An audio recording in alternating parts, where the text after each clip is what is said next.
Ok, mon thème est intitulé, je disais, le thème général c'est Dieu universel.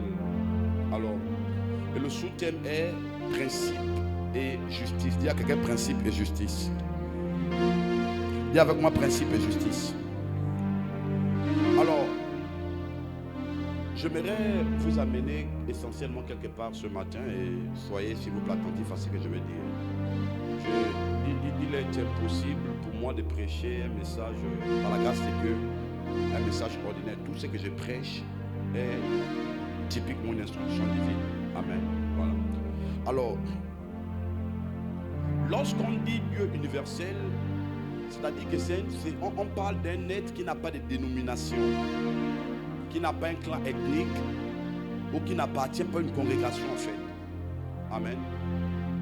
Lorsqu'on dit que Dieu est universel, c'est-à-dire que Dieu appartient à tout le monde en fait.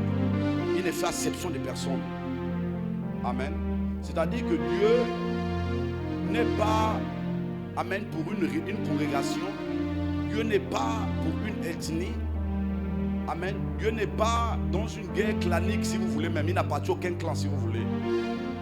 Amen. Voilà, lorsqu'on parle d'universel, s'il vous plaît, universel c'est le fait que Dieu est le Dieu de tout le monde. Amen. Il est le Dieu des humains, il est le Dieu de la végétation, il est le Dieu des animaux, il est le Dieu de tout le monde. C'est l'Éternel des armées en d'autres termes. Donc il n'est pas le Dieu d'une minorité, mais il est le Dieu de la majorité en fait. Dieu c'est pas un parti politique. Amen. Ou pour établir quelqu'un dans un poste, il faut que vous répondez à certains critères ou certaines exigences de ce parti politique. Tout ce que quelqu'un dit que Dieu c'est pas le PDG. Dis à quelqu'un que Dieu c'est pas le PDG. Alléluia.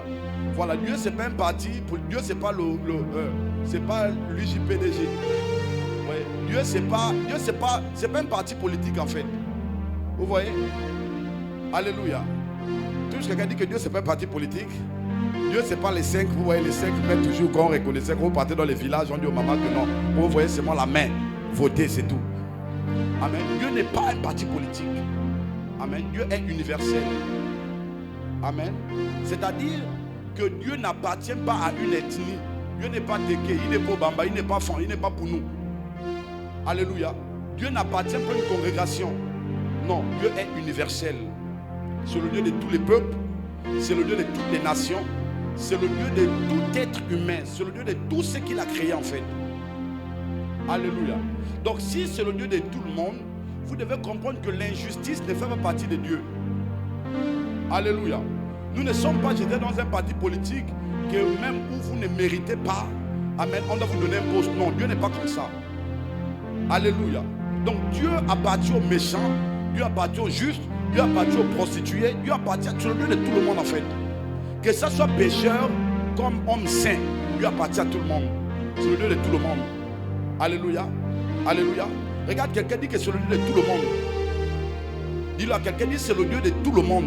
Il ne fait exception de personne. C'est le Dieu de tout le monde. Alléluia. Et donc vous devez bien comprendre, surtout l'église, je m'adresse beaucoup à l'église, parce que l'église confond beaucoup de choses. Amen. Dieu n'est pas seulement le Dieu des chrétiens. Alléluia. Chaque obédience a son Dieu. Mais le Dieu suprême, c'est le Dieu universel. Lorsqu'on parle de l'obédience chrétienne, le Dieu de l'obédience chrétienne, c'est Jésus-Christ de Nazareth. Donc quand on parle de Jésus, dans toutes les obédiences, on peut identifier le type d'obédience par la divinité que nous adorons en fait. Mais Dieu est établi au-dessus de toutes les religions d'abord. Je vais pas aller plus loin. Est-ce que vous savez que même les bouddhistes croient en Dieu? Est-ce que vous savez que même les magiciens croient en Dieu? Les musulmans croient en Dieu. Mais les bouddhistes ne croient pas en Jésus. Vous êtes d'accord avec moi? Les musulmans ne croient pas en Jésus comme le Fils de Dieu. Ils croient en Jésus comme un prophète. Ouais. Donc si on va dans cette dynamique-là, dans cette dispensation-là, vous devez comprendre que chaque obédience, amen, a un Dieu qu'elle vénère. Et nous les chrétiens, nous adorons qui notre Dieu c'est Jésus. Donc quand on parle de Jésus, la seule obédience sur laquelle on reconnaît Jésus comme Seigneur et Sauveur, c'est l'obédience chrétienne. Est-ce que l'église est avec moi? Si vous partez chez les marabouts, chez les musulmans, excusez-moi, on ne connaît pas Jésus comme le Sauveur du monde. Chez les musulmans, vous allez avoir un débat, on va vous dire que le père de l'islam c'est qui ça? Ouais, Ça, c'est dans leur conception des choses. Je ne peux pas rentrer là-bas. Si vous partez chez les bouddhistes, chez les bouddhistes, ils vont vous dire que là-bas aussi ils adorent Dieu. Ils vont me dire que les ancêtres aussi font pas. Tout ça, c'est quoi? C'est Dieu en fait. Je ne sais pas si vous êtes là avec nous ce matin. Je vous amène quelque part. C'est pour vous faire comprendre que Dieu est universel. Tout le monde s'est dit adorer Dieu. Mais chaque obédience à quoi? A une divinité qu'elle vénère. Et nous les chrétiens, nous on vénère qui? Jésus. C'est le Père de notre obédience. Alléluia. D'ailleurs, on est chrétien parce que le mot chrétien veut dire comme Christ en fait. C'est après l'enlèvement de Jésus en Antioche que le nom chrétien naît. Lorsque Paul et puis certains apôtres, ils vont faire des signes et des prodiges, à cause de leur mode de vie, à cause de leur manière de se comporter, on dit non, ce sont des chrétiens qui veulent dire péter Christ en fait. Est-ce que je peux vous amener quelque part ce matin? Si vous êtes avec moi, dites avec moi, révérend, avance. Donc Dieu est universel, il n'y a pas de parti pris. Dans le monde spirituel, vous n'aurez jamais quelque chose. Vous ne serez jamais en détention de quelque chose parce que vous estimez que Dieu vous appartient. Dieu ne vous appartient pas, c'est plus une propriété de Dieu. Amen. Dieu appartient à quiconque. Il appartient aux méchants, il appartient aux justes. Amen. Il appartient aux païens, il appartient aux chrétiens. Il appartient aux musulmans. Même le magicien va vous dire qu'il croit en Dieu. Je vais même plus loin pour dire que la Bible déclare que même les démons croient et ils tremblent. C'est-à-dire que même les démons croient à l'existence de quoi? De Dieu. Alléluia. Mais la spiritualité, ce n'est pas simplement croire à l'existence. Amen. J'ai l'habitude de vous dire que dans le monde spirituel, les intentions ne comptent pas. Parce que les esprits ne se nourrissent pas des intentions. Les esprits se nourrissent des actions posées. Alléluia. Lorsque quelque chose est encore intentionnel, les esprits ne prennent pas part de cette chose. C'est lorsqu'une action est posée que les esprits prennent part. Il est écrit, le royaume des cieux ne consiste pas en parole. Le royaume des cieux consiste en acte et en puissance, si vous voulez. Alléluia. Il y a quelqu'un que les intentions, les émotions ne font pas partie du monde spirituel. Les esprits ne agissent pas que des émotions. Les esprits sont un peu émotifs. D'ailleurs, ils n'ont pas d'âme. Amen. Amen. Amen. Je vais vous amener quelque part. Et mon sous-thème ce matin, c'est principe et justice. Dis à quelqu'un principe et justice. Va plus loin, bouscule son protocole. Je vais monter dans les 2 prochaines minutes. Vous ne serez plus assis. Dis-lui principe et justice. Plus fort, principe et justice. Alors, j'aimerais lire avec vous une petite définition du mot principe. Alors, dans le domaine juridique, lorsqu'on parle d'un principe, en droit, un principe est une norme fondamentale, souvent générale et parfois non écrite. Pour ceux qui notent,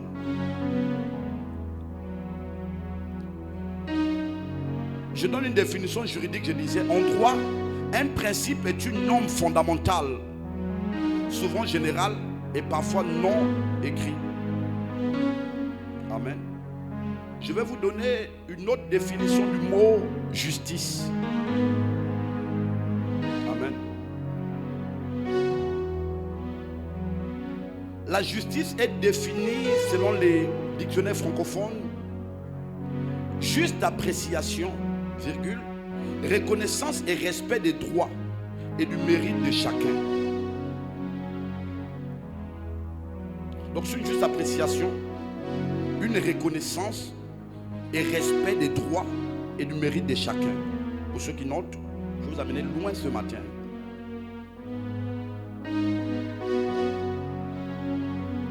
Je vais vous donner une définition biblique du mot justice. Une définition biblique pour ceux qui notent. J'ai donné une définition littérale, maintenant là je donne une définition biblique. La justice est la conformité à la volonté de Dieu, virgule, caractérisée par une conduite droite. Je réitère. Selon les dictionnaires bibliques, la justice est la conformité à la volonté de Dieu, virgule, caractérisée par une conduite droite. Alors, mettez l'accent ou soulignez au fer rouge la différence qui s'y est entre la justice et les principes. Amen. Amen. Amen. Alors, en lisant la Bible, tout de suite, nous avons compris quelque chose qui attire mon attention. Alors, il y a un monsieur dans la Bible qui était déjà riche. Et Et un jour, il vient voir Jésus. Il dit à Jésus que maître, si je dois hériter du royaume des cieux ou de la justice, qu'est-ce que je dois faire? Jésus va dire au monsieur que voilà ce que tu dois faire. Tu dois payer ta dîme, tu dois jeûner, tu dois respecter tes parents. Il dit que ça là, moi je fais déjà ça. Ce que tu me dis là, je honore déjà mes parents, je donne mes offrandes, je fais tout. Ça là, je le fais. Jésus lui dit maintenant, si tu vas avoir un trésor dans le royaume des cieux, va et partage ce que tu as et tu reviens. La Bible déclare que lorsque Jésus a dit ça, joue en grave s'il te plaît, joue en grave s'il te plaît. Lorsque Jésus a dit ça à ce monsieur est parti, il n'est plus jamais revenu. Alléluia. Alors la Bible nous fait une autre mention de l'histoire de Zacharie. Zacharie qui est un sacrificateur de la 8e classe. Donc généralement, quand on parle dans l'ordre sacrificiel, à leur temps de la sacrificature, il y avait 24 classes. Ça aussi c'est l'exégèse, c'est aussi l'étude de la connaissance aussi. Voilà. Pour ceux qui notent, hein, monsieur le PDG, ça c'est la nature solide. Amen. Voilà. Il y avait, en termes de sacrificature, il y avait 24 classes. Vous voyez? Mais Zacharie faisait partie de la 8e classe de la sacrificature. Donc cette 8e classe est appelée la classe des Abia. Abia si vous voulez. Et le mot Abia en grec ou en français, la signification du mot Abia en français veut dire Dieu est mon Père. Ou si vous voulez, source. Amen. Dieu est mon Père ou source si vous voulez. Je vous amène quelque part s'il vous plaît. Je vous amène quelque part. Alors, la Bible déclare que malgré qu'ils appartenaient à la 8e classe de l'ordre sacrificature, la Bible déclare qu'ils craignaient Dieu, sa femme et lui craignaient Dieu. Mais le problème c'est que dans la crainte de Dieu là, ils avaient un problème. Malgré qu'ils étaient justes, ils avaient un problème. Le problème qu'ils avaient c'est quoi? C'était qu'ils n'arrivaient pas à concevoir, avoir un enfant. Écoutez-moi attentivement. La Bible déclare que les deux étaient justes devant le Seigneur. Mais la difficulté c'est que dans les justices là, ils n'arrivaient pas à avoir un enfant. Alléluia. Alléluia. La Bible déclare que dans les justices là, ils n'arrivaient pas à concevoir. Je précise que Zacharie était de la 8e classe de la sacrificature. Il y avait 24 classes. Et chaque saison, il y a une classe qui devait être tirée au sort pour aller faire le service. Alléluia. Donc, ce n'était pas un principe de justice, ce n'était pas la justice, mais c'était un principe qui était établi pour l'ordre sacrificiel. C'est-à-dire que chaque année, il y a un tirage au sort. Et si le tirage au sort tombe sur une classe, dans la classe là, on doit encore choisir une personne qui doit aller faire le sacerdoce. Et la Bible nous fait comprendre que le sort a été tiré sur la 8e famille. Et la 8e famille, c'est la famille d'Abia, la famille dont Zacharie appartenait. Écoutez-moi attentivement. Maintenant, dans cette famille-là encore, il devait encore faire un tirage au sort pour trouver la personne qui devait aller sur l'autel. Et la Bible déclare qu'après le tirage au sort, le sort qui était tiré était sur la personne de Zacharie pour aller faire le service. Mais ce que je ne comprends pas dans la Bible, c'est que Zacharie avait un problème avec sa femme. Il était juste, mais le problème c'est qu'il n'arrivait pas à concevoir. Amen. Est-il possible qu'on soit juste devant Dieu, mais que le malheur nous frappe? Est-il possible qu'on manifeste la justice, mais qu'on soit bloqué devant certaines situations? Est-il possible qu'on soit droit devant Dieu, mais cela ne nous épargne pas du malheur? Oui, tous quelqu'un dit que la justice devant Dieu ne t'épargne pas du malheur. Dis à quelqu'un que être le plus juste au monde ne t'épargne pas du malheur.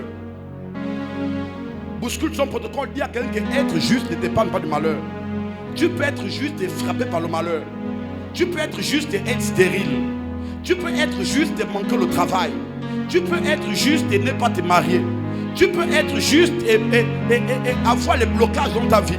Tu peux être juste mais avoir besoin de la délivrance. La justice est caractérisée par quoi? Par un comportement de droiture.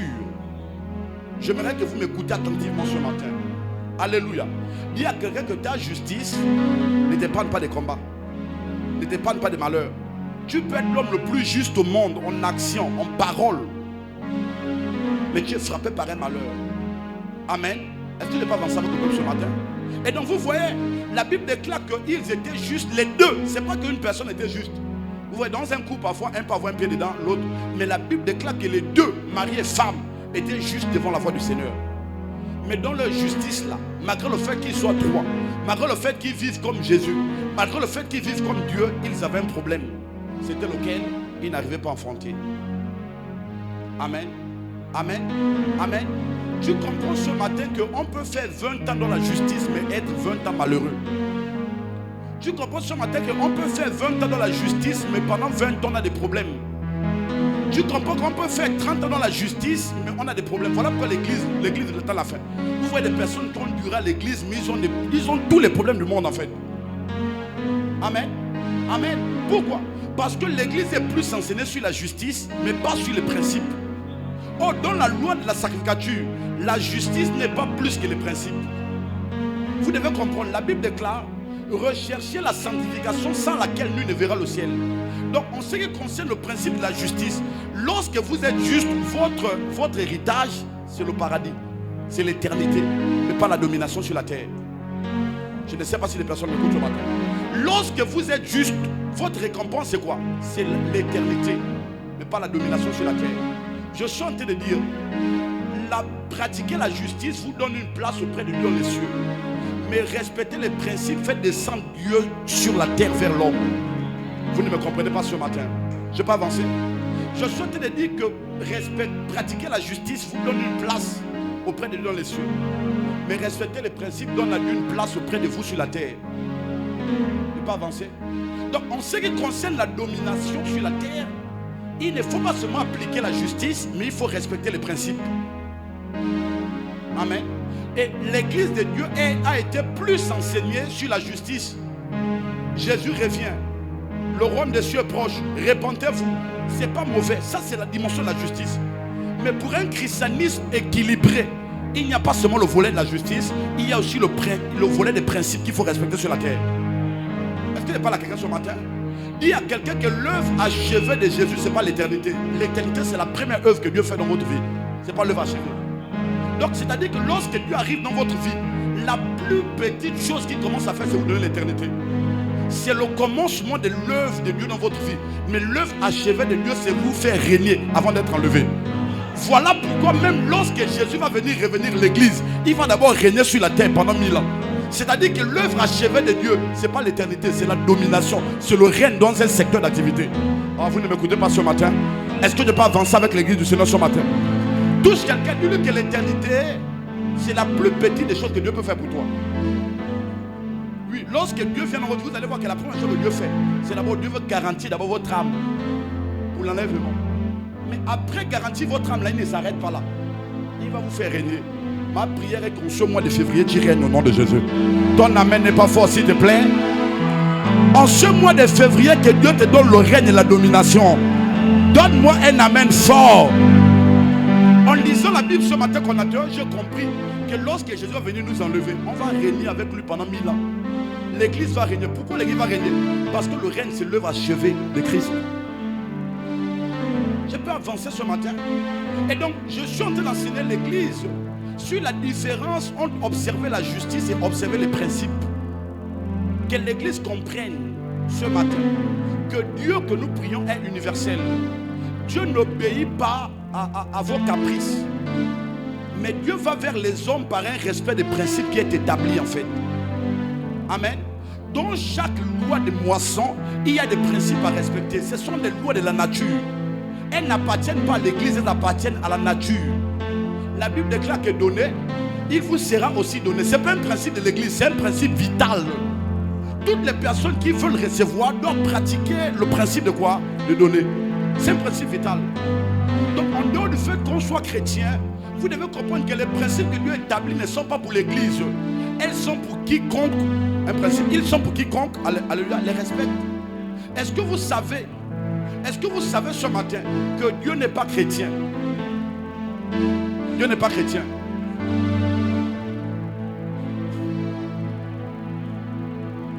Dieu n'est pas chrétien, il ne sera jamais chrétien. Dieu est universel. Il n'est pas chrétien. Alléluia. Je répète, le Dieu de l'église, c'est Jésus. Il y a une différence qui existe entre Dieu créateur et Jésus, fils de Dieu. Qu'on soit clair à ce sujet. Lui qui établit les principes, ce n'est pas Jésus, c'est Dieu qui établit les principes. Jésus, dans la vie le Père de l'église, la Bible déclare que Christ est la tête et nous sommes quoi? Et nous sommes le corps. Donc le Père de l'église, c'est qui? C'est Christ, ce n'est pas Dieu. Dieu n'appartient pas à une dénomination. Dieu appartient à l'univers. Je ne sais pas si l'église me compte ce matin. Donc en ce qui concerne la domination, c'est pas en observant la justice, c'est en respectant les principes qui sont établis. Voilà pourquoi je souhaite le dire que dans l'église de Dieu, il y a beaucoup de personnes qui pratiquent la justice, mais ils ont manque de domination et de règne. Vous savez pourquoi? Parce que la justice te garantit pour l'éternité. La justice ne te donne pas la domination sur la terre. Quelqu'un m'écoute ce matin? C'est-à-dire que si tu es à l'église et que tu veux répondre aux questions de règne ou domination, tu dois observer les principes que Dieu établit. Dans chaque loi de moisson, il y a un principe à respecter. Est-ce qu'il n'y a pas avancé ce matin? Est-ce qu'il n'y a pas avancé ce matin? Touche quelqu'un, dis-lui, est-ce que tu sais que pour être riche, il y a des principes à respecter? Est-ce que tu sais que pour réussir, il y a des principes à respecter? Alléluia. Les chrétiens pensent que Dieu est dans les émotions. Non. Touche quelqu'un, dit qu'on ne peut pas réussir sur cette terre parce qu'on est motif ou émotif. C'est pas possible en fait. Alléluia. Alléluia. Je veux même que tu aies quelqu'un dans les yeux. Dis-lui que tu ne peux pas réussir sur cette terre par les émotions. La vie est tellement grande pour la réussir par les émotions. Alléluia. Et ce que je disais, c'est qu'il y a beaucoup de chrétiens qui sont enseignés sur la justice, mais moins enseignés sur les principes. Jusqu'à ce que l'église ne comprenne pas les principes, l'église n'aura pas la domination ou le règne dans certains secteurs. Mais or que Christ n'est pas mort seulement pour qu'on soit enlevé. Christ est mort pour que nous puissions régner également avec lui. Oh, quelqu'un ne m'écoute pas ce matin. Il est mort, mais il n'est plus resté dans le tombeau. Il est revenu à la vie le 3e jour. C'est-à-dire que le même esprit qui a... Oh, quelqu'un ne m'écoute pas ce matin. Qui a dominé la mort, qui a dominé le séjour des morts. Cet esprit également, par le respect des principes, veut nous donner la domination sur la terre. Alléluia. Tout ce qui dit que Dieu n'est pas chrétien ne sera jamais chrétien. Dieu est universel. La Bible déclare qu'il fait tomber sa pluie sur le bon et le méchant. Est-ce que l'église se m'écoute ce matin? C'est-à-dire que quel que soit ton niveau de prière, quel que soit ton niveau de consécration, même si tu es le plus chaste au monde, même si tu es la grande soeur de Marie, mère de Jésus, quel que soit ton niveau, même si quand tu pries là, toi tu arrives au 7e ciel quand tu pries, quel que soit ton niveau de justice, si une prostituée respecte le principe, elle n'aura pas le paradis, mais elle va te doubler dans le secteur d'activité pour lequel elle a respecté le principe. Pourquoi? Parce que Dieu n'est pas le Dieu de l'église, Dieu c'est le Dieu de l'univers. Donc lorsqu'il y a un principe qui est respecté, Dieu se sent invité par le respect du principe. Vous ne m'écoutez pas ce matin. Je sais te le dire, regarde, je te prends un exemple terre à terre. Tu vois les procès de lui? Tu vois les procès de lui, non? Tu vois les procès de lui? Ne faites pas comme si vous faites, il y a des procès à lui, nous tous on le sait. Voilà ce qui est bizarre les chrétiens, parce que vous êtes trop hypocrites en fait. C'est ça le problème avec les chrétiens, vous êtes hypocrites. Qui ne connaît pas qu'à lui au Gabon, il y a un quartier à lui où il y a des... Qui ne connaît pas ça? C'est pas un péché. Connaître que là-bas il y a ça. Tu n'es pas parti là-bas. C'est pas un péché. Bon, maintenant si tu aussi tu as des abonnés là-bas, on ne sait pas. Lève ton pied, dis faille, aïe, aïe, aïe. J'avais beaucoup de mes fils là qui étaient abonnés là-bas qui me disent que là-bas même il y a des Chinois, papa, il y a des Coréens. Alléluia. Écoutez-moi attentivement. Regardez, je vous prends un exemple terre à terre. Vous voyez des prostituées. Bon, n'importe quelle prostituée si vous voulez. Vous voyez une prostituée. Vous voyez la prostituée. Est-ce que vous connaissez, vous avez entendu moi parler de prostitution, non? Une prostituée. Ne faites pas comme si c'est pas vous. Dites oui, on connaît la prostituée, papa. Bon, je vais vous dire une vérité qui ne suit aucune contestation. Je vous le dis froidement en fait. Écoutez, si une prostituée vient ce matin, même si elle a mini, même si elle quitte pointer, oui, que hier elle a fait toute sa journée pour pointer. Elle vient ce matin à l'église. Vous venez également à l'église comme elle. Regardez. Vous êtes là, vous priez. Elle n'a pas la vie que vous avez. Vous comprenez? Elle n'a pas la vie que vous avez. C'est-à-dire qu'en termes de justice, elle est moins pieuse que vous. Vous vous consacrez, mais elle ne se consacre pas. Maintenant, elle vient là à l'église, là. Elle regarde un frère qui a une chaussure déchirée. Elle achète la chaussure à ce frère-là. Amen. Elle part. Toi, tu es chrétien, tu es là, tu as l'argent, mais tu sors, tu te moques même de la chaussure de ton frère. Tu fais le sticker pour l'embêter. Je vous dis la vérité que devant Dieu, en termes de provision, quel que soit votre l'onction qui va tomber aujourd'hui au culte là, vous ne pouvez pas passer devant elle. Vous savez pourquoi? Parce qu'elle vous a elle vous a dévancé dans un secteur. Écoutez-moi. Dans la loi de l'élévation, il n'y a pas d'appartenance à des religions. Il n'y a que le respect des principes qui vous fait passer devant quiconque. C'est-à-dire, on ne peut pas avoir une église qui veut dominer, mais qui ne respecte pas les principes qui sont établis. C'est pas possible. Le problème de l'église des chrétiens, c'est quoi? C'est que les chrétiens sont beaucoup justes. Ils voient la sanctification. Ils voient le péché des gens. Ils voient tout que la sœur là, elle a avorté. La sœur là, mais respecter les principes, c'est le plus grand problème de l'église. Et je vous dis, même si Zoé veut se lever en domination, en règne, il faut que l'église puisse respecter les principes qui sont établis. Parce que Dieu n'est pas chrétien. Dieu n'appartient pas à Zoé. Dieu appartient à la prostituée. Dieu appartient au magicien. Dieu appartient à tout le monde. Est-ce qu'il parle à quelqu'un? Est-ce qu'il parle à quelqu'un? Il est écrit qu'invoque-moi au jour d'état de trêve, je te répondrai. Est-ce qu'on a parlé que c'est l'église qui doit l'invoquer? Non. Je peux avancer. Touche quelqu'un, dit que tu ne peux pas régner si tu ne respectes pas les principes. Ça n'existe pas. Le christianisme, ce n'est pas juste la justice. C'est bon de fuir le péché, c'est bon. Mais fuir le péché ne te donne pas la domination sur la terre. C'est pas possible en fait. C'est pas mauvais de fuir le péché. Dis avec moi, il faut fuir le péché. C'est une très bonne chose. Mais régner en société, il faut respecter les principes. S'il te plaît, dérange le bouton de quelqu'un, dis-lui que Dieu n'est pas chrétien. Dieu n'est pas chrétien. Est-ce que vous écoutez un peu? Donc, il y a deux messieurs, il y a un couple dans la Bible qui servent Dieu depuis des années. Mais ils ont un problème d'enfantement.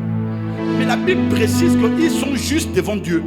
C'est-à-dire que dans la loi de la sacrificature, la justice peut vous réserver une place pour l'enlèvement.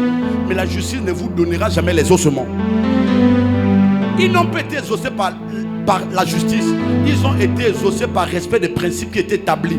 Aller sur l'autel, c'est un principe qui est établi pour toutes les lignées sacrificielles. C'est-à-dire que lorsque vous respectez la sacrificature, c'est un principe que vous avez respecté. Amen. Amen. Amen. Amen. Je pleure pour une église qui sera enlevée sans régner. Je pleure pour cette église. Mais ma plus grande vision du christianisme, c'est pas seulement être enlevé. Parce que être enlevé, c'est l'œuvre miniature de Christ dans la vie des chrétiens. Mais l'œuvre achevée de Christ, c'est le règne avant d'être enlevé. Voilà pourquoi regardez Christ, non. Il ne veut pas dire nous venir nous prendre pour partir avec lui. Non. C'est pas nous qui allons le prendre. Lui va venir et il va nous prendre, nous allons nous arrêter dans un lieu où pendant 1000 ans, l'église doit établir quoi? Son règne. Et vous savez, pendant ce règne-là, il y a Michael qui est le ministre de la défense, qui va retenir Lucifer pendant 1000 ans. Il va l'attacher, le dragon. Et lorsqu'il sera attaché là, l'église va régner sur la terre sans quiconque accompagné de l'église. C'est-à-dire que pendant 1000 ans, l'église va dominer. Pendant 1000 ans, l'église va régner. C'est après quoi sera le grand jugement. Vous pensez que pourquoi Christ veut nous faire régner avant d'être enlevé? Pourquoi Christ veut nous faire régner avant d'être enlevé? Qu'est-ce qu'on gagne encore à régner? Et pourtant, c'est qu'est-ce qu'on gagne? Mais là n'est pas encore la fin. La fin, c'est après le règne. Pourquoi? Parce que dans la mentalité de Christ, la vision de Christ pour l'église du temps de la fin, c'est que tu règnes avant d'être enlevé.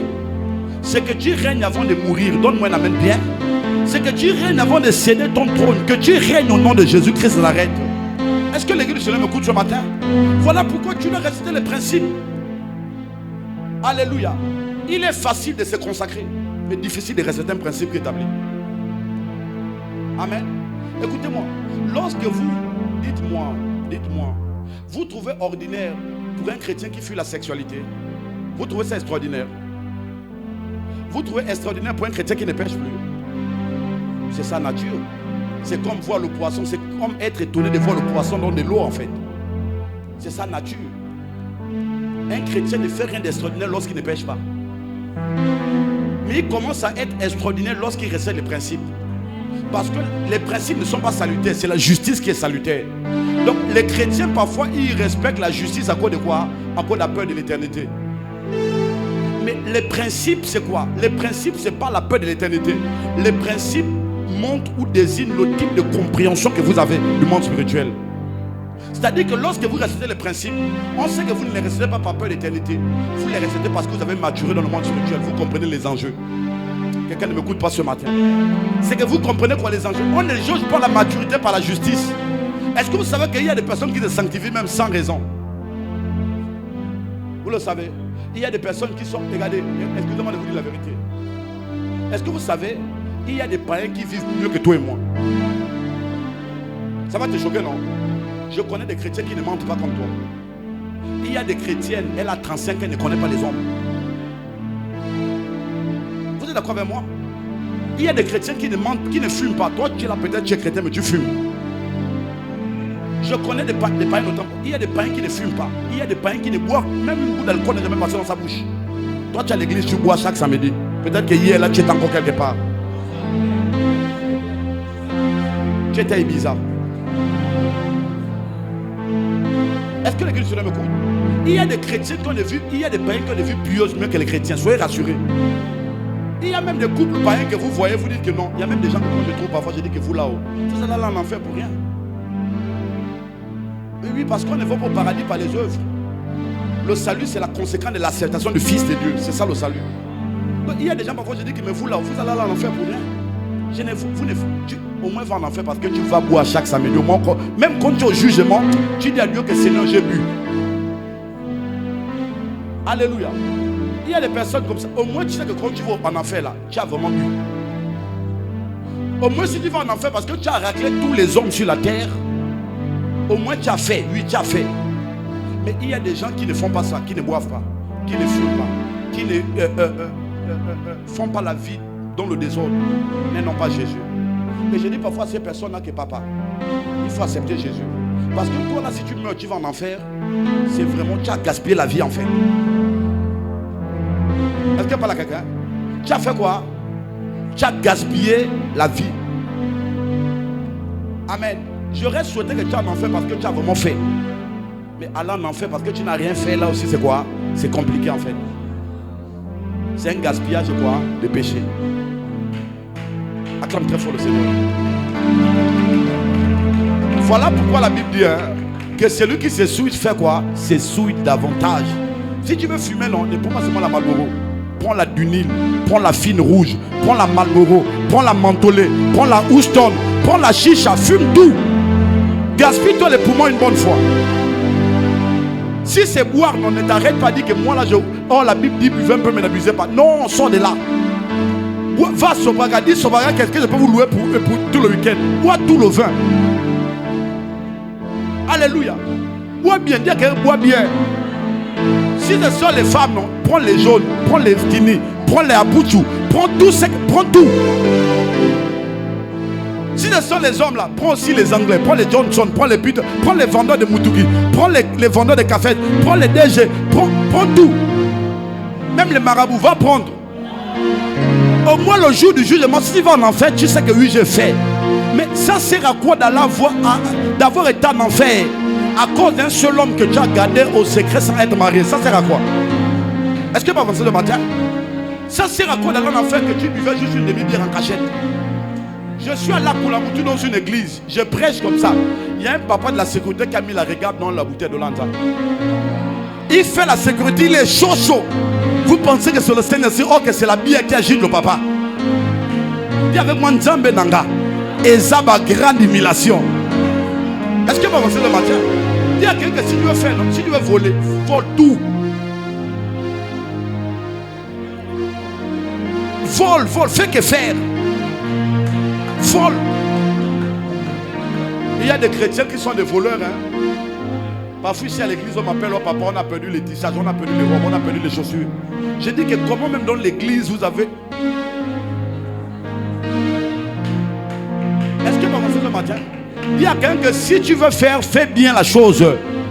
Si ce sont les maris des gens que tu veux prendre, ne t'arrête pas un seul.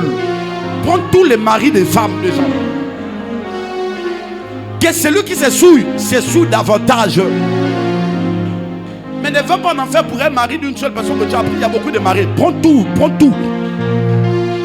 Au moins que tu vas en enfer là, tu dis oui, je suis parti parce que j'ai fait. Mais regarde, tu vas en enfer à cause du mari de quelqu'un qui ne te donne même pas l'argent. Amen. Et ce qui est bizarre avec les papas mariés là, ils sont mal jaloux. Très mal. Tu es marié mais tu fais encore la jalousie. Non. Si ce n'est pas la malédiction, c'est quoi? Est-ce qu'il peut avancer ce matin? Est-ce qu'il peut avancer ce matin? Dis avec moi que la maturité, ce n'est pas fuir l'impudicité. Non, ça c'est le béaba du christianisme. C'est pas l'œuvre achevée.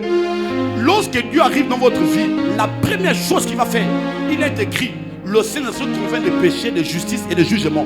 Donc la première chose qu'il va faire dans votre vie en tant qu'œuvre, c'est de gagner votre âme pour le paradis. Il va vous imposer la justice. Mais le problème c'est que jusque là, vous n'avez pas le règne.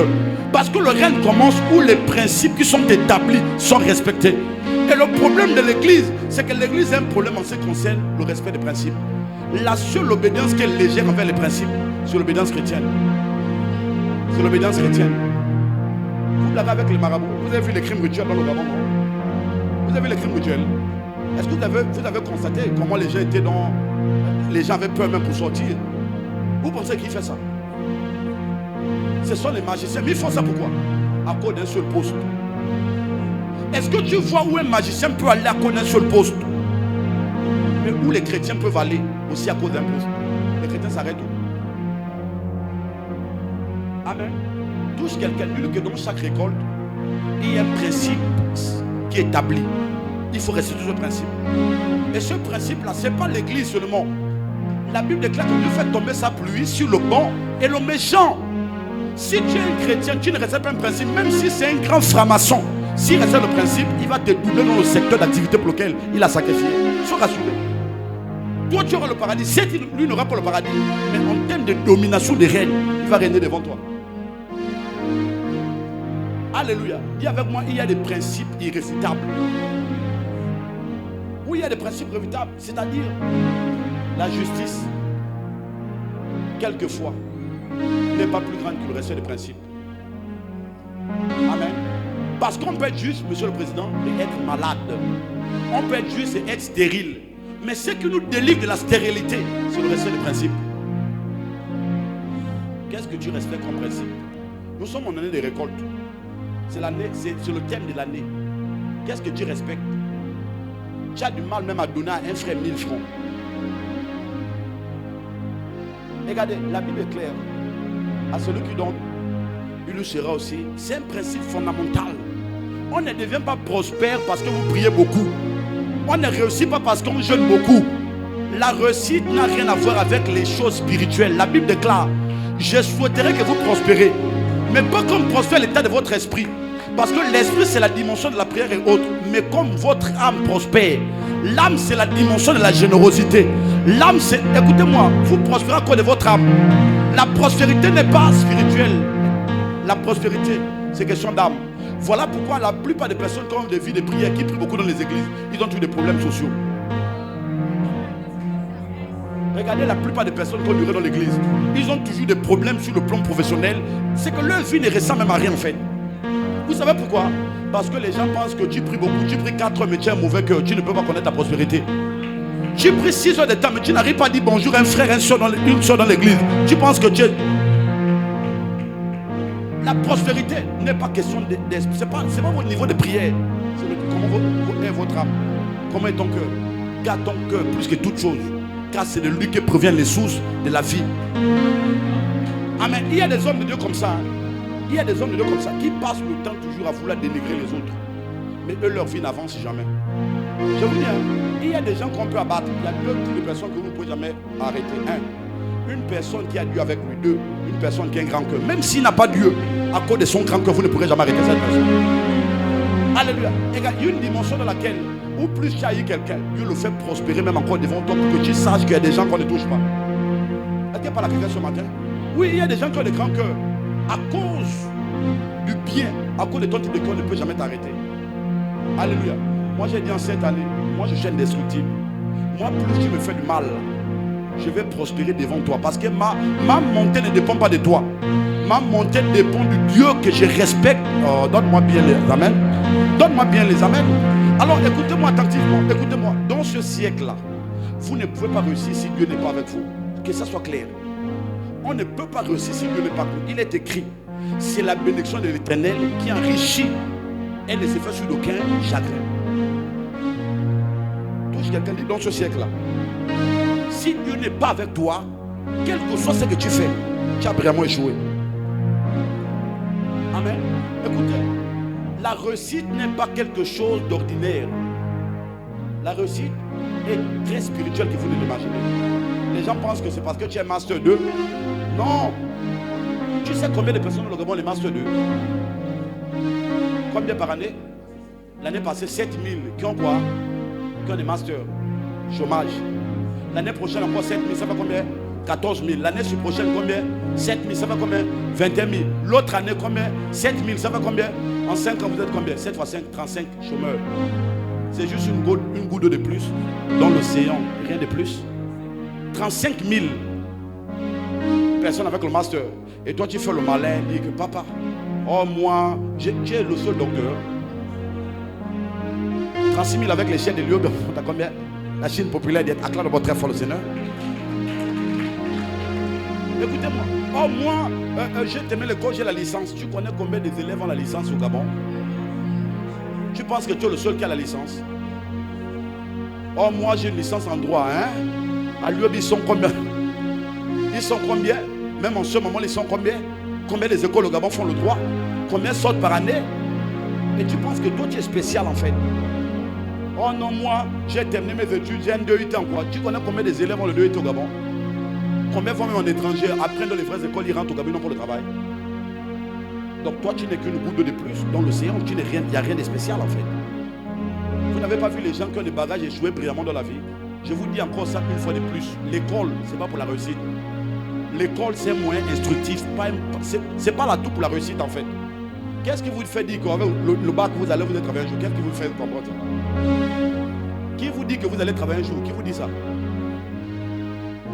Non, regarde quelqu'un. Dis-lui que qui t'a dit que quand tu es sur le banc de l'école, là, que tu vas travailler? Qui t'a dit ça? Et avec quel pays? Le Gabon. Sauf que Dieu. Si c'est le Gabon que je connais là, il n'y a que Dieu. Amen. Qui t'a dit que tu vas travailler? Tu peux terminer l'école là. Tu as terminé l'école Master 2 en comptabilité. Tu deviens coupé man. Tu deviens Moukoukou. Même les Moukoukou, même c'est plein même. Tu deviens Moukoukou dans l'anniversaire des gens. Amen. Dis à quelqu'un qu'avoir un master, c'est rien d'extraordinaire. Il n'y a rien d'extraordinaire. Surtout quel master? Dans le Gabon, là où tu vas dans les écoles supérieures, on ne renoue pas. On ne donne que les gens les palais. Acclame très fort le Seigneur. Monsieur le Président, il est écrit dans Timothée 2, si la communication peut afficher le texte.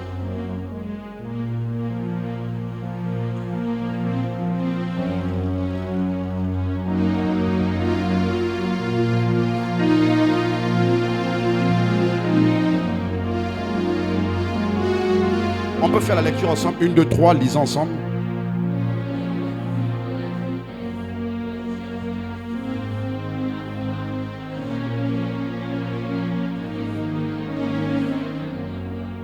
Fuis les passions de quoi? De la justice, de la jeunesse. Je peux vous dire une vérité. La Bible déclare que fuis les passions de la jeunesse. Est-ce que vous savez que le manque de prise de conscience du respect des principes est une passion de la jeunesse? Vous le savez? Est-ce que vous le savez? Bon, je vous mets au parfait par la révélation que je viens à peine d'avoir ce matin. Les jeunes n'ont aucun respect des principes. Ouais, pourquoi? Parce que quand on est jeune, on ne pense pas au lendemain. On ne pense pas à bâtir la vie. On pense à l'instant T. Amen. Ce qui fait en sorte que la conscience de la jeunesse n'est pas comme une conscience d'une personne adulte en fait. La personne adulte, elle grandit avec une vision un peu plus claire de la vie. Mais le jeune, lui, grandit avec une vision un peu amoindrie de la vie. C'est-à-dire, à cause des passions, il n'a pas un problème avec le fait de rechercher. Il a un problème avec le fait de rechercher Dieu. Pourquoi? Le jeune, lui, il suit quoi? Il est influencé par quoi? Par les passions. C'est lui dire allons dans l'anniversaire, il vient. C'est lui dire qu'allons dans les chill, il vient. C'est lui dire qu'allons va fumer les kobolo, il vient. C'est lui dire qu'allons va fumer un shit, il vient. C'est lui dire qu'allons va fumer. Donc le jeune, lui, ce qu'il suit de quoi? C'est sa passion. Amen. Regardez, l'un des signes qui atteste que la jeunesse est sortie de votre corps, c'est lorsque vous perdez le dégoût pour les passions. Amen. On peut avoir un âge jeune, mais pas avoir l'esprit de la jeunesse. Est-ce que l'église cela me coûte ce matin? Et lorsque vous êtes jeune, non, le jeune, lui, suit quoi? Il suit la passion. Il aime tout ce qui est festif, mais pas tout ce qui peut construire son amour, sa destinée. Mais vous devez souligner, Il y a aussi des grandes personnes à l'église qui sont grand âge, mais qui ont les esprits des jeunes, de la jeunesse. Mais en grave, non. Ouais, il y a des papas comme ça, non? Il a 65 ans, il fait encore les petites. Mais ça, ce sont les choses des enfants. Tu as fait déjà, tu es quoi? Tu es fatigué. Je suis parti prier pour une de mes mamans la dernière fois. Et j'ai vu un papa là-bas. Et le papa, il est vieux, il est dans la soixantaine. J'ai dit, papa, toi à ton âge là, tu ne veux pas servir Dieu, tu vas encore faire quoi? Toi, tu as fait toute la vie devant toi. Tu es dans la soixantaine. Dis-moi un peu qu'est-ce que tu vas encore faire toi à ton âge là. Si ce n'est pas seulement servir Dieu. Amen. Amen. Amen.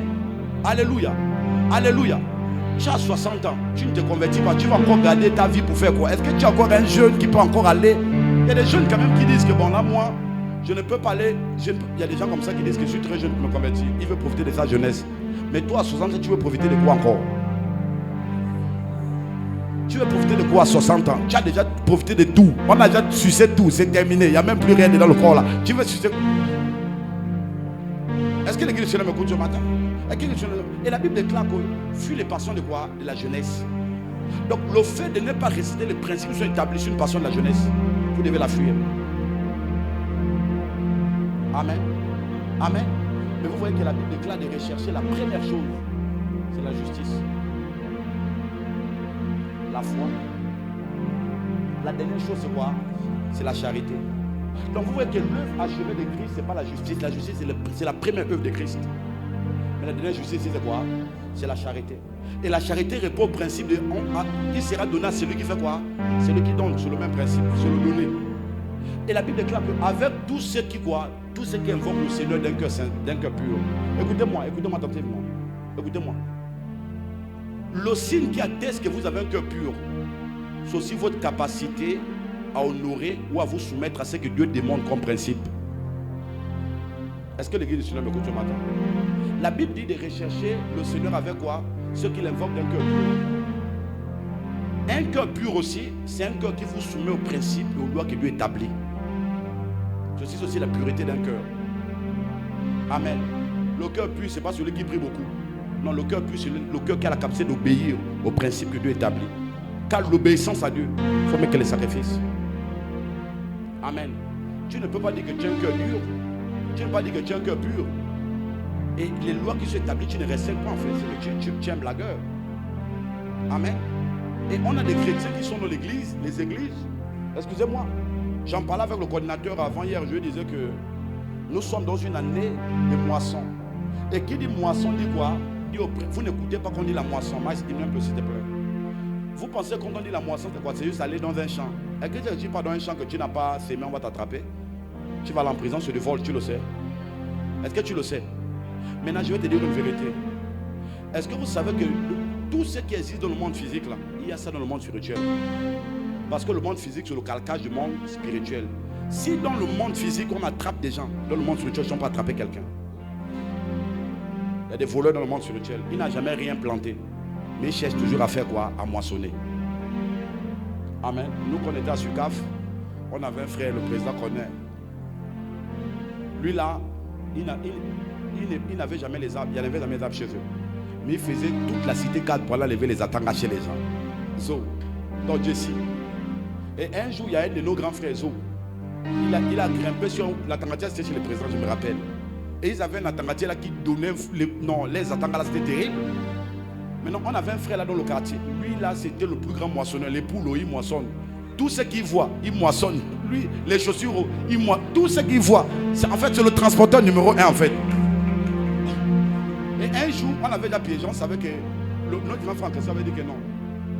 Je sens que les atangas là diminuent sur l'atangatier. Il avait piégé le gars et ils étaient toujours à deux. Il y a Jessie et Kendrick. Et eux, toujours la nuit, ils passaient toujours dans la cité. Mais un jour, on s'est apprêté, on est resté tranquille. Les gars sont venus sur l'atangatier. Ils ont grimpé. Et je ne sais pas comment les gars dans le noir, ils voient les atangas noirs. Ils peuvent monter sur l'atangatier là, ils ne touchent même pas un feu rouge. J'ai compris que même il y a des gens païens qui ont un prophétique terrible. Parce que pour savoir que là c'est noir, ça c'est un prophétique qui se manifeste. Ça c'est la science. Donc lui il dit que quand il touche, il peut savoir que là c'est noir ou là c'est rouge. Il frotte la cendre comme ça. Et quand il touche, il sait que c'est mûr, ça quitte seul. Ou un peu cette dimension. Et un jour, on a un de nos grands qui est trop sanguinaire même. Lui, il ne blague pas. Il a pris les gros cailloux, il a tendu les gars. Quand les gars sont montés, il est venu. La manière qu'il a lapidé les enfants de trouver les cailloux. Il y a même un qui est tombé même. Les cailloux. Mais comment toi tu n'as pas un arbre et tu as toujours les attengas à la récolte des satan. Il y a des gens comme ça, il n'a pas un manguier chez lui. Il n'achète pas. Mais il a toujours un sac là où il y a des mangues dedans. Tu trouves ça où? Je vous racontais beaucoup des histoires. À France-Ville, je me rappelle, on était dans la cité du lycée à Mogo et tout là. En face du lycée à Mogo, il y a des cités là, des professeurs. On restait là et tout. Et il y avait des jeunes dans le quartier. Le petit papa PDG connaît la famille. Et eux dans le quartier, c'est pour eux. Ils ont les adresses de tous les manguiers. Donc chaque 5 heures, ils se réveillent, ils enlèvent les mangues des gens et ils ramassent. C'est que sous réveil à 6 heures, même si c'est une grosse pluie, tu ne peux plus voir une mangue au sol. Ils ramassent tout, ils ramassent. Maintenant, il y avait un papa à côté de nous qui avait senti que les petits là, ils me fatiguent. Il allait se déguiser comme un fantôme, il a mis les habits tout blancs. Et lorsqu'il arrivait à 5 heures, il est sorti comme un fantôme. La manière qu'ils sont tombés, ils ont laissé les sacs, ils ont laissé tout. Ils ont commencé à dire dans tout le quartier qu'il y a un fantôme dans le quartier qui sionne. Oh, ils sionnent, ils ne veulent pas dire le lieu où on sionne.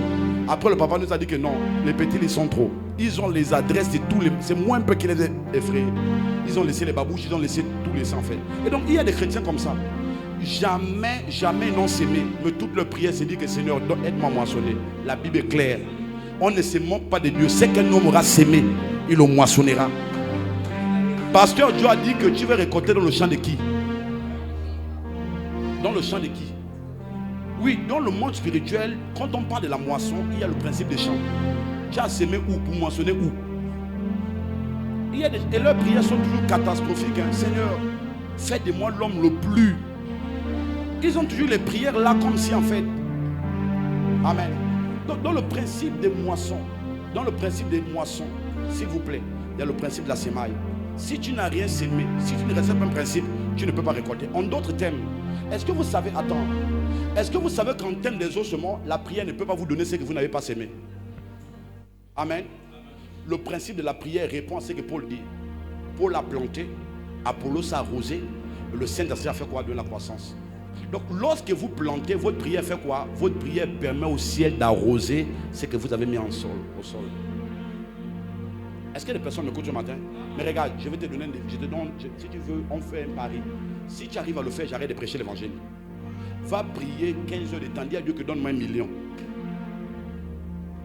Si dans tes semences là, il n'y a pas une semence qui atteint la dimension d'1 million, quel que soit ton type de prière, tu vas maigrir même. Tu vas sortir de là-bas comme tu vas sortir. Amen. Tu vas sortir là-bas, tu vas prophétiser. Tu vas sortir à cause de la justice. Mais ce qui t'élève sur le respect des principes. Dis avec moi, Dieu n'est pas chrétien. Touche quelqu'un, dit Dieu est universel. Plus fort, dit Dieu est universel. Regarde, quelqu'un dit Dieu est universel. Toi, tu es là un chrétien. Tu as 10 000 de salaire, tu n'arrives pas à enlever 1000 francs pour donner la dîme. Mais tu te fais mal à toi-même. Et vous savez, Dieu m'a enseigné quelque chose hier. Le Dieu compris, il est bizarre. Ouais, non. Quand vous donnez vos dîmes, vous pensez que tout ira mieux pour la suite, non? Est-ce que c'est que tu peux payer ta dîme et puis le lendemain, tu enlèves au travail? La semaine passée, je vous fais un petit témoignage. J'ai mis quelques motos en circulation par la grâce de Dieu. Et la semaine passée, les jeunes ont fait 2 versements. Et tout. Bon, ils ont fait le versement la première semaine. Et j'ai enlevé la dîme de Dieu parce que j'ai dit à Dieu, même ceux qui sont ici à l'église, quand j'ai mon âge, j'ai dit toujours, voilà, enlève tout la dîme de Dieu. Dans mes affaires, enlève la dîme de Dieu. Et j'ai enlevé la dîme de Dieu. Je n'ai même pas encore donné la dîme de Dieu. Écoutez-moi attentivement. Je n'ai même pas encore donné la dîme de Dieu. J'ai seulement mis dans ma veste, dans l'enveloppe à la maison. Parce que je paie mes dîmes chaque fin de mois, je récolte mon ministère, mes affaires, que ce soit les vestes ou bien les motos, j'envoie, je paie la dîme et tout. Et j'ai enlevé la veste des motos, l'argent des motos, j'ai mis dans la... Et tout. Et vendredi, on m'appelle, on me dit les motos sont tombées en panne. Je me suis un peu, je ne vous cache pas. Et quand j'ai demandé un peu le montant qu'il fallait dépenser, c'était presque la moitié de l'argent que j'ai eu en semaine passée. Je ne vous cache pas, j'ai commencé à parler fort dans mon cœur à Dieu. Dire que bon, attends, comment tu trouves que c'est normal que moi je te paye une dîme et tu fais tomber en panne? Je lui dis que si c'est ça, je prends ton argent. Je n'ai pas encore donné l'argent là. Je prends cet argent, je fais quoi? Je vais arranger les motos avec. Je vous dis quelque chose de clair.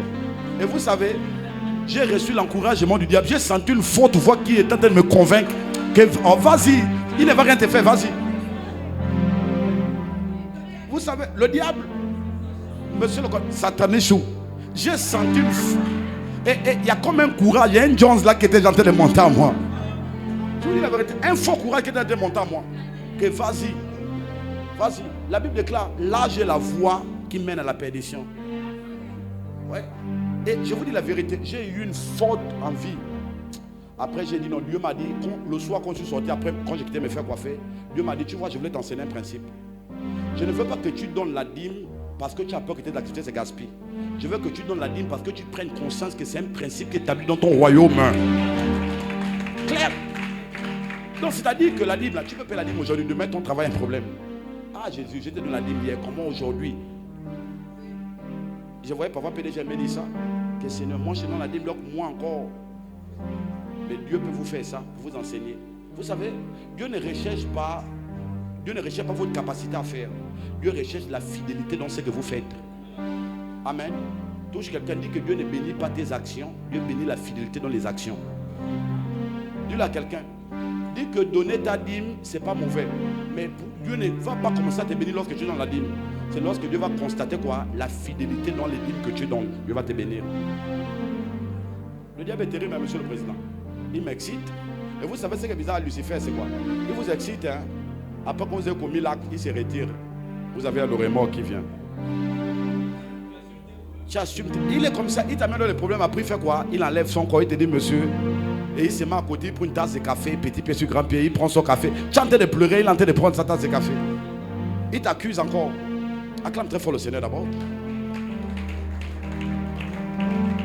Dis avec moi, Père, que tout esprit de cupidité, que tout esprit de manque de sagesse, qui me maintient incrédule devant les principes qui sont établis dans le royaume de mon Père, je chasse cet esprit en cette année.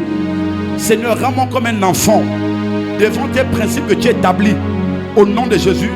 Amen. Écoutez-moi, écoutez-moi, je vais descendre, je descends. Dans chaque royaume, il y a des principes qui sont établis. Il y a quelqu'un que les principes dans le royaume, dans le monde, c'est pas comme chez nous les chrétiens. Ça me fait rire, la Bible nous constitue. Ça me fait rire. Lorsque je vois des païens sur Facebook, coordinateur, j'ai essayé de faire les réseaux sociaux. Dites-moi un peu, lorsqu'on attaque l'église, quel est le mot que vous voyez qu'on dit, quel est le mot qu'on utilise pour attaquer l'église? Hein?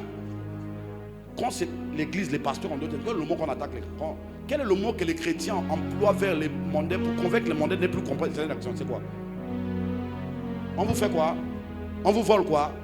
On vous vole l'argent. Est-ce que vous le constatez en fait? Est-ce que vous constatez que le mot qui est plus dit chez les païens pour convaincre les chrétiens, c'est quoi? C'est qu'on vous vole l'argent.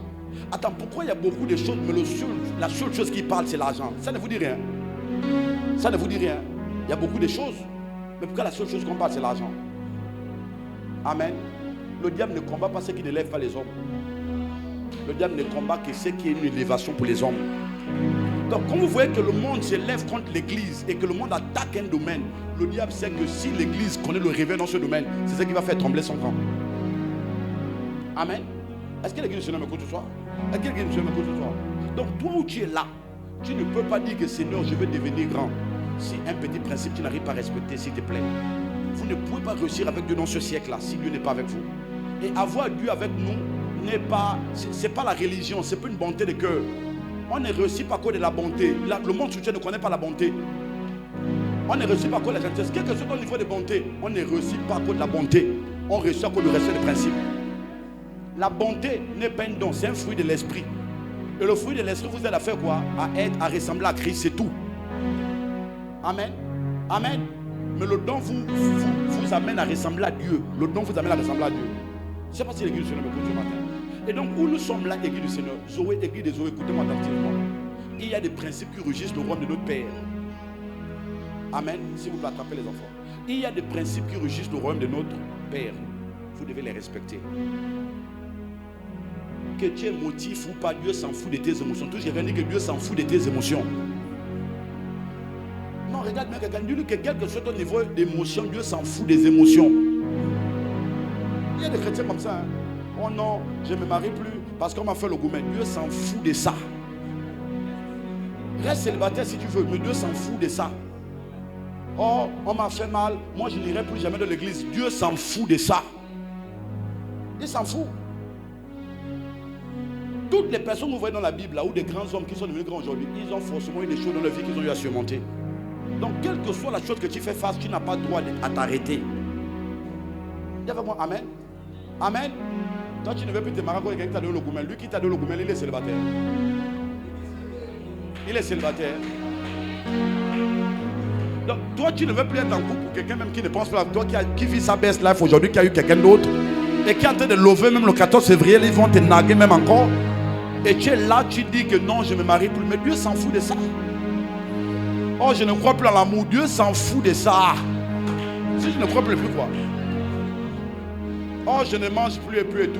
Oh, je ne prie plus, j'ai beaucoup de problèmes. Dieu s'en fout de ça. Dieu n'est pas motif. Dieu, dans ses principes, il établit. Tout ce que quelqu'un dit que les émotions n'ont jamais amené Dieu vers quelqu'un. Non. Tu vas être motif. Tu vas faire la dépression. Après la dépression, tu te réveilles. Oh, la nuit porte conseil. La nuit porte quel conseil? Donc, tu vas te réveiller le même problème dans la journée. Amen. Et donc, Église du Seigneur, il y a des principes à respecter. Ce qui me dérange avec les chrétiens, c'est que les chrétiens confondent beaucoup de choses. La première chose que les chrétiens confondent, ils veulent inverser le type de manifestation dans le monde spirituel. Je vous le dis tous les jours. La prière ne va jamais remplacer l'obéissance. L'obéissance ne va jamais remplacer la prière. Soyez rassurés. Quel que soit votre niveau de prière, la prière a sa place, l'obéissance a sa place, le service a sa place. La spiritualité est faite de manière à ce qu'il n'y a pas l'un pour soutenir l'autre. Il n'y a pas d'équivalent. Ouais, dans le monde physique, si tu vas à la pharmacie, je vais les médicaments là-dedans, je vais peut-être, bon, je prends le palu, je vais paracétamol. On va te dire qu'il n'y a pas paracétamol, mais l'équivalent pour le Coartem, par exemple. Mais dans le monde spirituel, il n'y a pas d'équivalent. Quand tu es devant une loi, si c'est l'offrande là, il n'y a pas la prière, ça n'existe pas. Si c'est la prière là, il n'y a pas quelque chose qui est équivalent à la prière. Il faut réciter ce que Dieu dit. Amen. Amen. Amen. Amen. Touche quelqu'un dit que Dieu ne t'attend pas où tu es là. Il y a des principes plus grands que tu dois respecter pour aller plus loin. Parce que Dieu veut te donner la domination. Toi, tu penses que Dieu c'est ton grand-père. Dieu n'est pas ton grand-père. Tu penses que tu es le chouchou de Dieu. Donc, où les autres sacrifient pour passer. Toi, tu ne veux pas sacrifier. Tu dis que oh non, moi, Dieu, c'est... Sa grâce me suffit. Donc, Dieu, c'est pas bien en fait. Tu confonds Dieu à papa bien. Qui est ton grand-père? Oh, papa Moussavou. Dieu, c'est pas papa Moussavou. Dieu établit des principes que l'Église doit respecter. Église des eaux et peuple de Dieu. Je termine mon message parlant en disant, mon plus grand vœu, c'est de voir l'Église dans sa face glorieuse. Mon plus grand vœu, c'est pas voir c'est une Église qui a la justice, qui pratique la justice, mais une Église qui respecte les principes de Dieu. Tu ne peux pas être à l'Église, tu travailles, tu as du mal à payer une dîme de 20 000 francs. Tu vas retarder l'Église. Donne-moi un amen bien. Donne-moi un amen bien. Tu vas nous retarder. J'ai le coordinateur que cette année, tu veilles à ce que tout le monde, les lois de sémailles, toute loi de sémailles, veille à ce que les gens les respectent. On est dans le long de moisson. Parce qu'après, il ne faut pas nous mettre vos échecs sur le corps, parce que vous les païens, vous faites ça. Dis-moi, vous les chrétiens, vous faites ça. Quand vous échouez, oh j'ai servi Dieu depuis 12 ans, tu n'as pas servi Dieu, tu voulais te servir de Dieu. Il y a beaucoup de gens comme ça dans les églises. Moi, le Dieu que je connais là, on ne peut pas le servir et puis Dieu reste. Amen. Comment dirais-je, sans réaction envers nous, c'est pas possible. Le problème des chrétiens, vous voulez vous servir de Dieu, vous ne servez pas Dieu, vous voulez vous servir de Dieu. Amen. Amen. Amen. Dis à quelqu'un qui respecte d'abord ce que tu es aujourd'hui pour avoir des grandes choses. Soyez fidèles dans les petites choses, Dieu va vous donner quoi? Des grandes choses. Tu as des chrétiens qui sont là. Lorsque Dieu fait grâce, ils deviennent des païens. Moi je connais je vous ai dit ça. J'ai lu un documentaire, monsieur le pasteur Joe, monsieur le pasteur Cruz, Minda Magura, qui m'a dépassé. J'ai lu un témoignage où il y a écoutez-moi, je pleure pour l'église du Seigneur. J'ai lu un témoignage où il y a un magicien qui sponsorise 14 chaînes pornographiques aux États-Unis. 14 chaînes. Vous savez pourquoi? C'est une porte de l'enfer, le monsieur là. C'est que le diable, lui, vous voyez dans la Bible, il y a ce qu'on appelle la porte des brebis en fait. Il y a des personnes sur les portes des brebis. C'est des personnes par qui Dieu passe pour amener beaucoup de brebis vers lui. Mais le diable aussi, il y a aussi ce principe avec lui. Vous voyez, il sponsorise 14 chaînes pornographiques. Combien de personnes suivent une chaîne et 14 chaînes? Imaginez-vous le nombre de personnes qu'il amène en enfer pour 14 chaînes. Parce que généralement, les gens me disent que non, ne suivent pas. Mais c'est les films les plus suivis au monde. Qui suit ça? C'est les films les plus suivis au monde, hein? Les films pornographiques. Mais les gens disent toujours que non. Qui suit ça? Mais je pleure pour l'église, pourquoi? Écoutez-moi, je pleure pour l'église, pourquoi? Parce qu'il y a des gens les gens, vous m'écoutez ce matin, vous êtes là. Vous devez être des grands pionniers ou des piliers pour l'avancement de l'évangile. Mais quand Dieu t'a donné 1 million, tu as pensé à tout, sauf à faire avancer l'œuvre de Dieu. Tu te fermes des portes seul. Amen. Soyez ces personnes-là que Dieu compte sur vous. Dieu regarde sur la terre. Dieu dit que s'il y a une personne que je vais donner 1 milliard, c'est lui. Parce que lui, il a le cœur. Il a le cœur. Il a le cœur. Amen. Mais dans l'église aujourd'hui, je me pose la question, Seigneur, je me pose toujours la question que Seigneur, est-ce que dans nos églises là, dans l'église universelle, est-ce qu'on aurait des milliardaires comme chez les magiciens là-bas un jour? Est-ce que dans l'église, on aurait aussi des personnes qui vont sponsoriser 14 chaînes? Pas pornographiques, mais 14 chaînes quoi? Chrétiennes. Est-ce que dans nos églises, on a des gens qui vont sponsoriser les évangélisations? Amen. Parce que tout ce que Dieu donne, c'est toujours pour un but. Tout ce que Dieu vous donne, Dieu ne peut pas vous donner l'argent s'il ne voit pas ses intérêts. Laissez ça. Amen. Dieu va vous donner l'argent lorsqu'il voit ses intérêts. Alléluia. Touche quelqu'un, dis-lui qu'il soit fidèle dans les petites choses. La dîme, c'est le premier test que Dieu peut vous accorder. Est-ce que l'église du Seigneur m'écoute ce matin? C'est le premier test. Dieu va vous tester par ça. La dîme. 100 000 francs de salaire. Non, regardez ici, laissez les personnes. Il y a la sécurité qui est là pour ça. 100 000, c'est combien qu'il faut payer? C'est 10 000. Tu n'arrives pas à donner 10 000 à Dieu. 10 000 seulement. Tu n'arrives pas à dire, Seigneur, donne mon argent. Je prends 10 000 et je te donne. S'il vous plaît, laissez. Lui aussi, il a besoin de la parole. Laissez. Regardez ici. Amen. Tu n'arrives pas à dire à Dieu.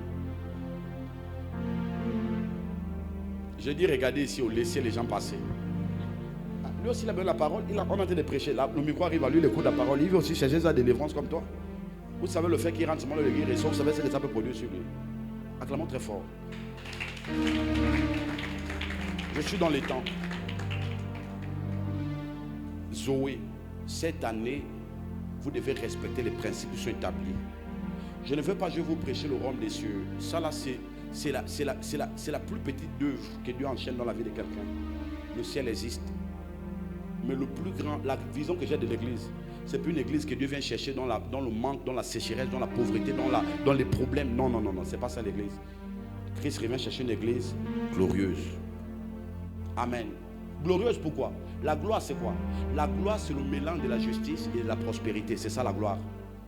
C'est cette église que Christ vient chercher. Donc une église qui est établie sur les fortes fondations de la justice, mais aussi enracinée dans la prospérité. J'aimerais que tu dises à quelqu'un, avoir l'argent et être consacré, c'est plus une mauvaise chose. Dis à quelqu'un, s'il te plaît, dis à quelqu'un que avoir l'argent et être consacré n'est plus une mauvaise chose. Dis-lui qu'avoir l'argent et vivre dans la sanctification n'est plus une mauvaise chose. Dis-lui qu'être directeur général et vivre dans la consécration, c'est plus une mauvaise chose.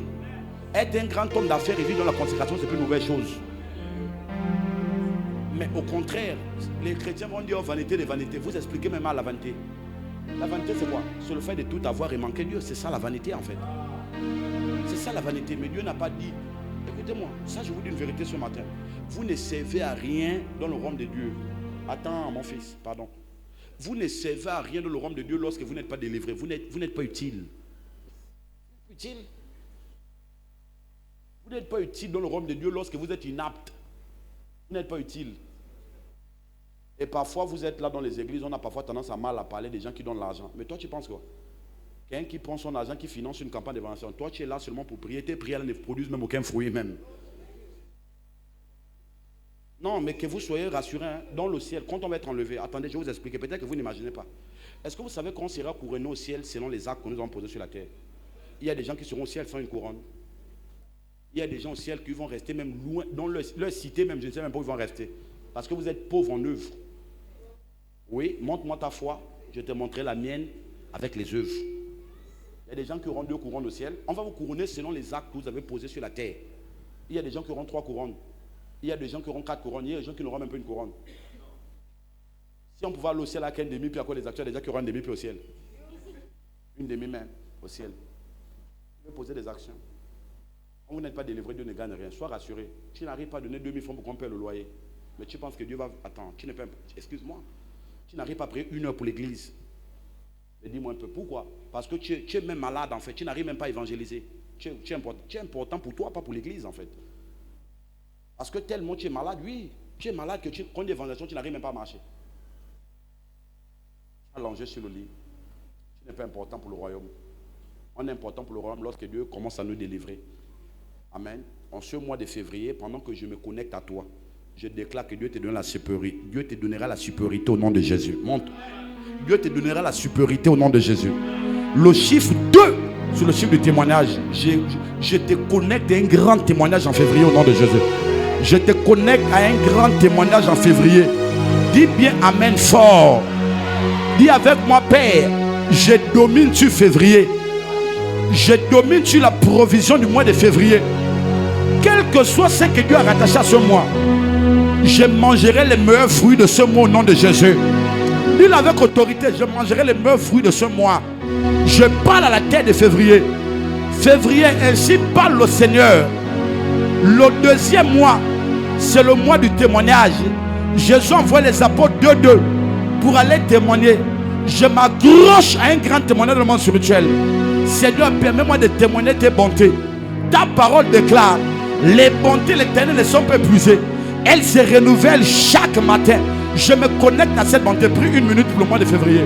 Prie avec moi, prie rapidement. Prie en 2 minutes. Tu peux te tenir debout en 2 minutes.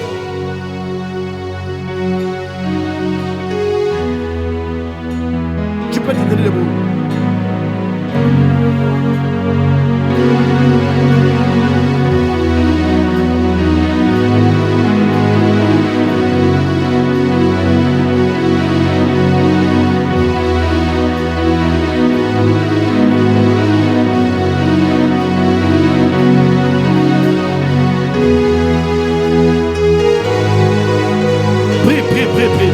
Prends possession sur le mois de février.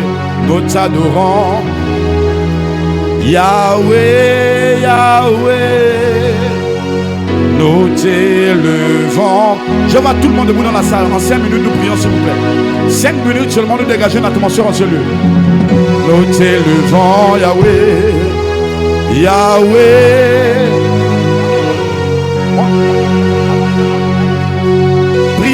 Priez s'il vous plaît, priez s'il vous plaît. Ne me regardez pas, priez. Je vois tout le monde debout s'il vous plaît. Tout le monde debout dans l'assemblée. Respectez les principes aussi. C'est ce qu'on a prêché. Les principes, c'est plus que la justice, s'il vous plaît. Est-ce qu'on peut prier en prenant possession du mois de juillet?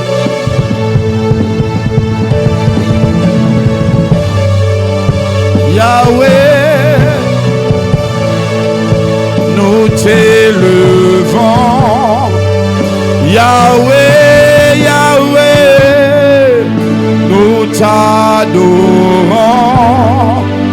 Yahweh, Yahweh, nous t'élevons. Yahweh, Yahweh, nous t'adorons. Yahweh. Est-ce que tu peux prier? Prends possession du mois de février. Nous avons terminé la prédication. Parle maintenant, parle. Prends autorité, prends possession. Élève ton esprit sur le mois de février. Connecte-toi à la provision de février. Connecte-toi aux grâces qui sont rattachées à ce mois. Connecte-toi, élève ta voix et prie ce matin.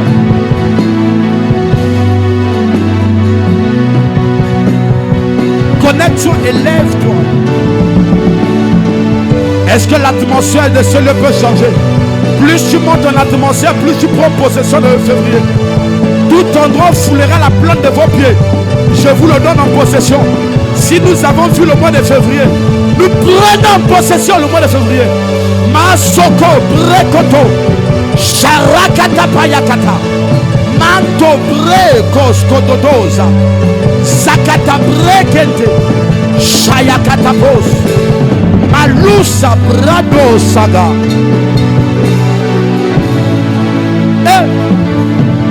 Waouh, l'atmosphère est dégagée. L'atmosphère est dégagée. L'atmosphère est dégagée. Yahweh, Yahweh, nous t'adorons.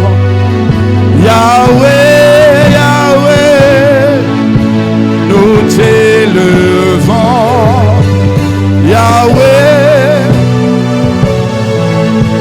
Dieu dit à Job, mon fils, as-tu commandé au matin? Ce matin, nous ne commandons pas au matin, mais nous commandons au mois de février. Nous nous élevons en supériorité. Nous nous élevons en autorité. Nous nous élevons en domination sur le mois de février. Nous parlons au mois de février. Nous prenons possession. Hey! L'atmosphère est dégagée. Que les anges qui sont rattachés à février soient relâchés dans cette atmosphère. Père, nous prenons possession.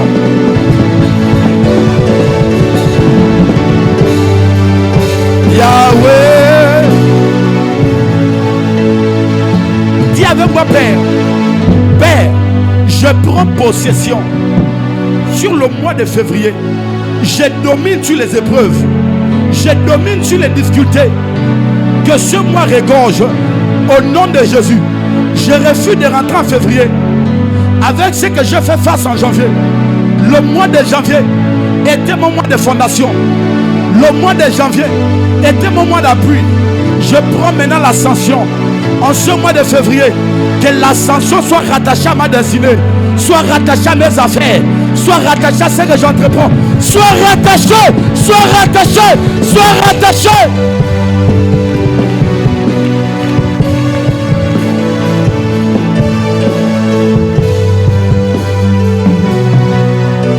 Lève ta main.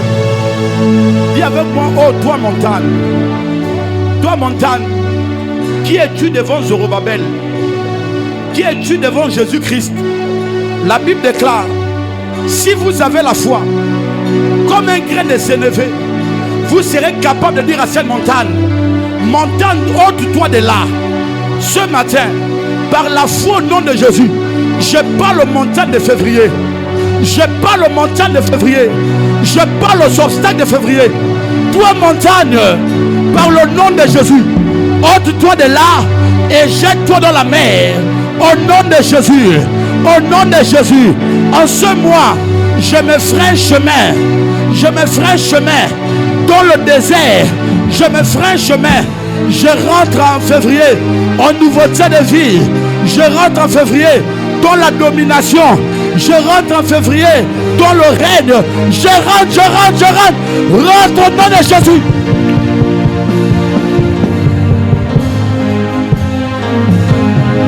Dina, relâche ta gloire.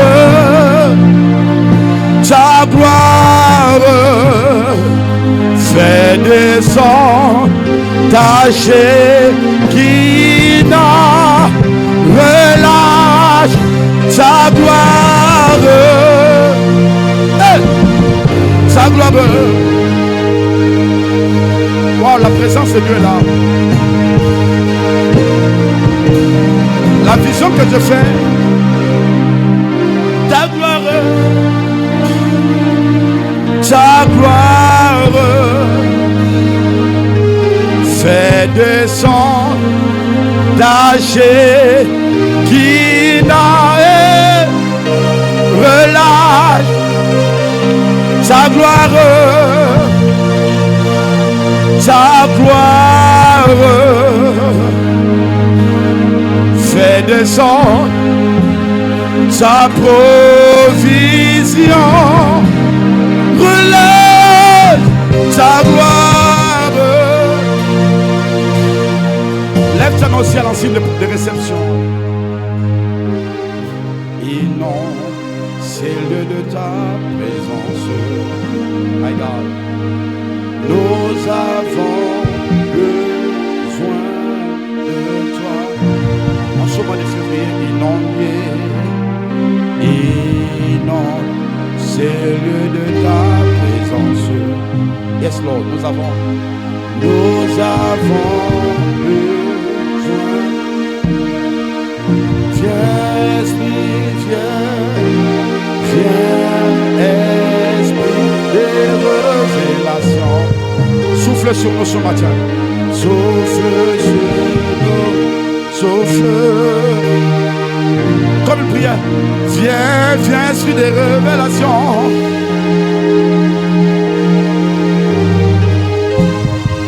Souffle sur nous. Souffle sur nous en signe d'abandon. Seigneur, je prie pour ton peuple.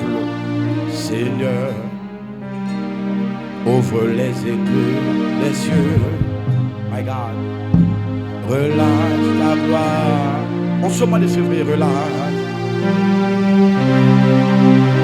Seigneur, Seigneur, Seigneur, ouvre les éclus des cieux.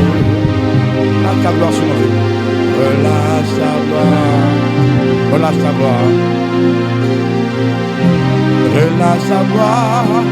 Relâche ta gloire. Nous voulons. Je vous bénis. Je vous bénis. Excusez-moi de faire cette action. J'ai besoin de l'eau, Christ. Je vous bénis ce matin. Tout le monde, mettons-nous debout. Je vous bénis et j'envoie la pluie de l'arrière-saison. Écoutez-moi, Pasteur Boaz, Pasteur Joe, ce matin quand je priais, Dieu m'a dit, est-ce que tu sais que la bénédiction, c'est un esprit mais qui descend sous forme de l'eau? Amen. La bénédiction, c'est le fait que vos champs soient arrosés, c'est ça la bénédiction. Mais dans le principe biblique, ou dans le principe même agricole, vous connaissez la place que l'eau occupe dans ce domaine. Paul a planté, Apollos a arrosé.